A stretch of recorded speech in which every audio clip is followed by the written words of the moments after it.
And I think it's one of Oakland's problems is we love we love people so much in Oakland that we've become enablers in a lot of ways. And it's not a good, that's not a good way of approaching an addicted population, right? Yeah, I I'm sure think you it's get that. yeah, I think it's an inflection point. I think there were a lot of decisions made and policies made in the past that were good, well-meaning policies and were positively effective, but something is not working, and now there's some serious, there's safety crisis, homeless crisis, budget crisis, and one of the most interesting problems that I'm blown away by, and I'm going to call you an expert in it because these are my words, but the chase, was it non-pursuit policy in Oakland, which is, can I say it's bananas? It really is. It's bananas. Now I want to tell everybody that's watching this, they need to go to your campaign website and check it out. And also you're on YouTube. And on YouTube, you have a couple of videos, and one of the videos you're at the police station, or both of them, I think, or at least one of them, and you splice in a video of somebody. They committed a crime, and I guess the police, you'll have to break this down better than what I'm saying, is they were called off the chase because I guess it didn't qualify. So this person came back and they were doing donuts in front of the police and driving in between and scraping just mocking essentially the police. And you splice, the way you present it is incredible. Like, you watch it, you're like, there's no question there's a problem here. What can the mayor do? Obviously there's no, we all know what the problem is. So forward thinking, right?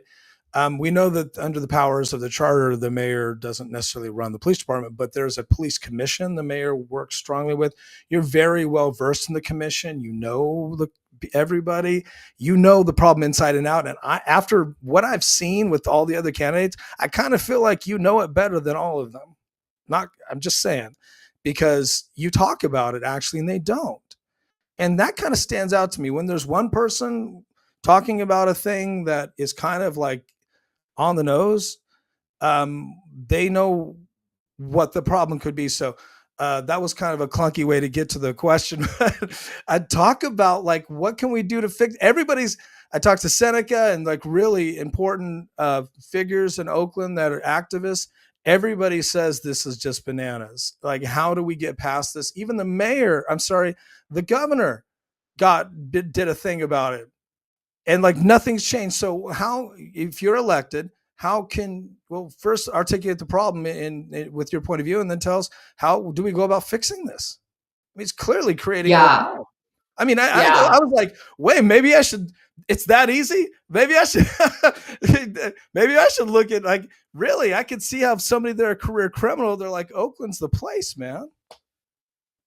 It's crazy. I just talked to Derek Suhu, who's a homeless advocate, and he's actually homeless. And he was robbed, and they had all these things happen to him, and the police came and just stood there watching the people that had beat them up and robbed them run, and they did nothing because of the pursuit policy. So it's even on foot pursuit, not just vehicle. I didn't really look at it that way. It's just any kind of pursuit. Well, that's, I guess, how they're interpreting it, but there's other issues. But, well, listen, the pursuit policy is just an example of like how long it's taking to make basic public safety decisions. The police chief could change that pursuit policy in a couple of weeks if he wanted to. And this is the problem that we have in Oakland right now. It's that easy to change? He can change it. The former police chief changed the police pursuit policy. He doesn't have to go through the process that he wants to go through. And the thing that we have right now is public safety has been so politicized in Oakland that both our elected leaders and our police chief, and they don't want to have the decision making on them, because if anything goes wrong and there's an accident, people are going to point to them about it. And so what they're doing is they're constantly dumping decision-making onto these citizen-led committees. The police commission, for example, that's a committee that is comprised of volunteer citizens. Okay. And they're not just regular citizens, they have different backgrounds, but but they're volunteer citizens, So what we're seeing happen beyond public safety is because Oakland has 40 committees and commissions like this right now. It's really out of control. You said And four what zero four. 40, yeah.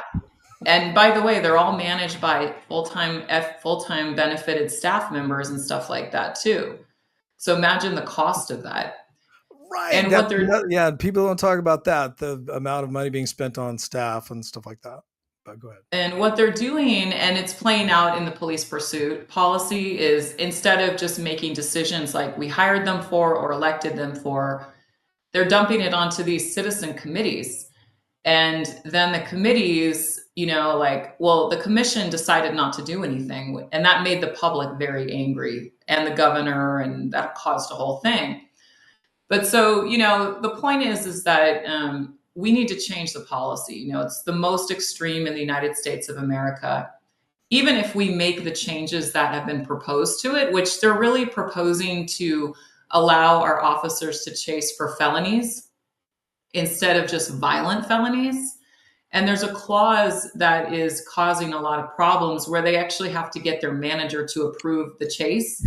Yeah. So, imagine trying to call your manager and it's like, hey, can you get so-and-so on the phone? Yeah, sure, I'll hold. No, they're on Microsoft Teams. Can you DM them? What? Yeah, they're in sure, another meeting. Sorry. No problem. Yeah. And then, what's the point? So they don't even bother. People watching this are going, well, they're just having a good time, but it's preposterous. Like, it's really like now I understand. Okay. I get it. I understand aggressive police. Nobody wants that. Too much aggression. I get that. But if you have zero activity, there's no point. And I understand the police. It's dangerous. It's a tough job. I don't know what it takes. So I don't want to be that guy. But it seems to me when someone that's committing a crime mocks the police, does donuts in front of them, that's kind of like low hanging fruit.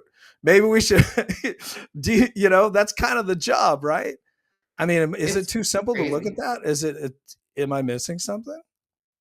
The other thing is it's very demoralizing for people in the community to watch that. And they're already, feeling the impact of crime and violence, and they're watching our police officers do nothing. That's a terrible thing for morale, like the way communities are feeling right now. So, well, look, the police chief has outlined a plan that's going to take 2 years. He wants to go out to voters because San Francisco did that. And it's like, we're in the middle of one of the worst public safety crises. My point is he can change the policy right now. And he can also go through a process of going out to voters too. He can do that too. Sure. There's nothing that says we can't do both of those things. But why, so when you ask like, well, what can the mayor do about it? The mayor can light a fire under, what these people's, what's, right? The mayor can call them in, can have strong conversations. The mayor can go out to the public. What's different about me than other candidates is I'm not really a politician, I'm here for my community, and I'm not afraid to go after issues like this that are crazy. In no way should we have not already changed that policy. It's absolutely unbelievable. It's a nonpartisan discussion. Thing. Yeah. There's no left or right on it. It's safety. It's real.